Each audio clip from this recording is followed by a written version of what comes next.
News ಲಂಚ್ನ ಮೊದಲ political ಸುದ್ದಿ ಇದು. ರಾಜ್ಯದಲ್ಲಿ ಲೋಕಸಭಾ ಚುನಾವಣಾ ಹತ್ರ ಬರ್ತಿದ್ದಾಗೇನೆ ರಂಗ್ ಹೆಚ್ಚಾಗ್ತಾ ಇದೆ. ಎಸ್ಪೆಷಲಿ ಕಾಂಗ್ರೆಸ್ ವಿರುದ್ಧ 28ಕ್ಕೆ 28 ಹೊಡಿತೀವಿ ಅಂತ ಕಾಯ್ತಿರುವವರ ಸುದ್ದಿ ಕೊಡ್ತಾ ಇದ್ದೀನಿ. ಬರ್ತಾ ಇದೆ ಬ್ರೇಕಿಂಗ್ ನ್ಯೂಸ್. ಬಿಜೆಪಿ ಮತ್ತು ಜೆಡಿಎಸ್ ಅಖಾಡದಿಂದ, ಯಾಕೆಂದ್ರೆ ಅವರಿಬ್ರು ಕೂಡ ಮೈತ್ರಿ ಸಮರದಲ್ಲಿದ್ದಾರೆ. ಬಿಜೆಪಿ ಜೆಡಿಎಸ್ ನಡುವೆ ಸೀಟ್ ಹಂಚಿಕೆ ಫೈನಲ್ ಆಗುವ ಕೊನೆ ಕ್ಷಣಗಳು. ಬಿಡದಿ ಮನೆಯಲ್ಲಿ H D. Kumaraswamy full game plan ಶುರು ಮಾಡಿದ್ದಾರಂತೆ. ಹಾಗಾದ್ರೆ ಗೇಮ್ ಪ್ಲಾನ್ ಏನು ತೋರಿಸ್ತೀನಿ. ಕುರುಕ್ಷೇತ್ರದ ಎಕ್ಸ್ಕ್ಲೂಸಿವ್ ಬ್ರೇಕಿಂಗ್ ನ್ಯೂಸ್.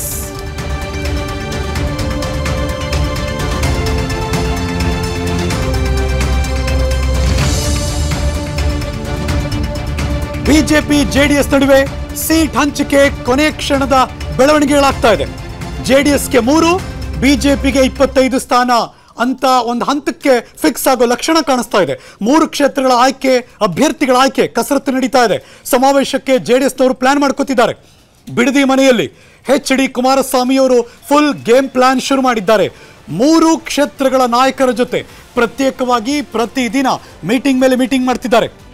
ಮಂಡ್ಯದಲ್ಲಿ ಅಭ್ಯರ್ಥಿಯ ಆಯ್ಕೆ ಮಾಡೋದೇ ಒಂದು ದೊಡ್ಡ ಮಟ್ಟದ ಕಸರತ್ತು, ಬಹುದೊಡ್ಡ ಪ್ಲಾನ್ ಅನ್ನ ಮಾಡ್ತಿದ್ದಾರೆ. ಸೊ ಜೆಡಿಎಸ್ಗೂ ಕೂಡ ಪ್ರತಿಷ್ಠೆ ಇದ್ದೇ ಇದೆ. 28ಕ್ಕೆ 28 ಹೊಡಿಬೇಕು ಅಂದ್ರೆ 3 ಕ್ಷೇತ್ರವನ್ನ ಗೆಲ್ಲಲೇಬೇಕು ಜೆಡಿಎಸ್ನವರು. ಹಾಗಾದ್ರೆ ಹಾಸನದ ಕಥೆ ಏನು? ಹಾಸನದಿಂದ ಬರ್ತಾ ಇದೆ ಮಗದೊಂದು ಬ್ರೇಕಿಂಗ್ ನ್ಯೂಸ್.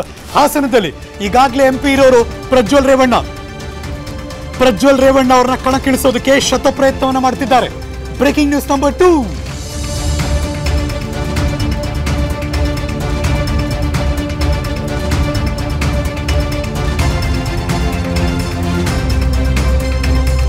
ನನ್ನ ಮಗನಿಗೆ ಟಿಕೆಟ್ ಕೊಡಿ ಅಂತ ರೇವಣ್ಣ ಪಟ್ಟು ಹಿಡಿತಿದ್ದಾರೆ.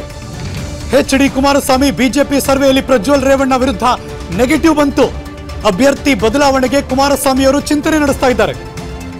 ಮತ್ತೊಂದು ಕಡೆ ಪ್ರಜ್ವಲ್ ರೇವಣ್ಣಗೆ ಟಿಕೆಟ್ ನೀಡಿ ಅಂತ ಅವರ ತಂದೆ ಮಾನ್ಯ ಶಾಸಕರು ರೇವಣ್ಣ ಅವರು ಮುಗಿಬಿದ್ದಿದ್ದಾರೆ. ಮಗನಿಗೆ ಟಿಕೆಟ್ ಕೊಡಿಸೋದಕ್ಕೆ ಎಲ್ಲ ರೀತಿಯ ಪ್ರಯತ್ನಗಳನ್ನು ಎಚ್.ಡಿ. ರೇವಣ್ಣ ಮಾಡ್ತಿದ್ದಾರೆ. ಆದರೆ ಗೆಲ್ಲುವ ಏಕೈಕ ಮಾನದಂಡ ಇರೋದ್ರಿಂದ ಪ್ರಜ್ವಲ್ ರೇವಣ್ಣ ಕೊಡಬೇಕಾ ಅಥವಾ ಬೇರೆಯವ್ರನ್ನ ಆ ಕಾಡು ಕೇಳಿಸ್ಬೇಕಾ? ಇದು ಎಚ್.ಡಿ. ಕುಮಾರಸ್ವಾಮಿಯವರು ತೆಗೆದುಕೊಳ್ಳಬೇಕಾದಂಥ ನಿರ್ಧಾರ. ಒಂದು ಕಡೆ ಮಗನನ್ನ ಕಣಕ್ಕಿಳಿಸಿ ಮತ್ತೆ ಗೆಲ್ಲಿಸ್ಕೋಬೇಕು, ಮಗನಿಗೆ ಟಿಕೆಟ್ ಕೊಡಿಸ್ಲೇಬೇಕು ಅಂತ ಪಟ್ಟು ಹಿಡಿದಿದ್ದಾರೆ ಎಚ್.ಡಿ. ರೇವಣ್ಣ. ಹಾಗಾಗಿನೇ ಬ್ಯಾಕ್ ಟು ಬ್ಯಾಕ್ ಮೀಟಿಂಗ್ ನಡೀತಾ ಇರೋದು.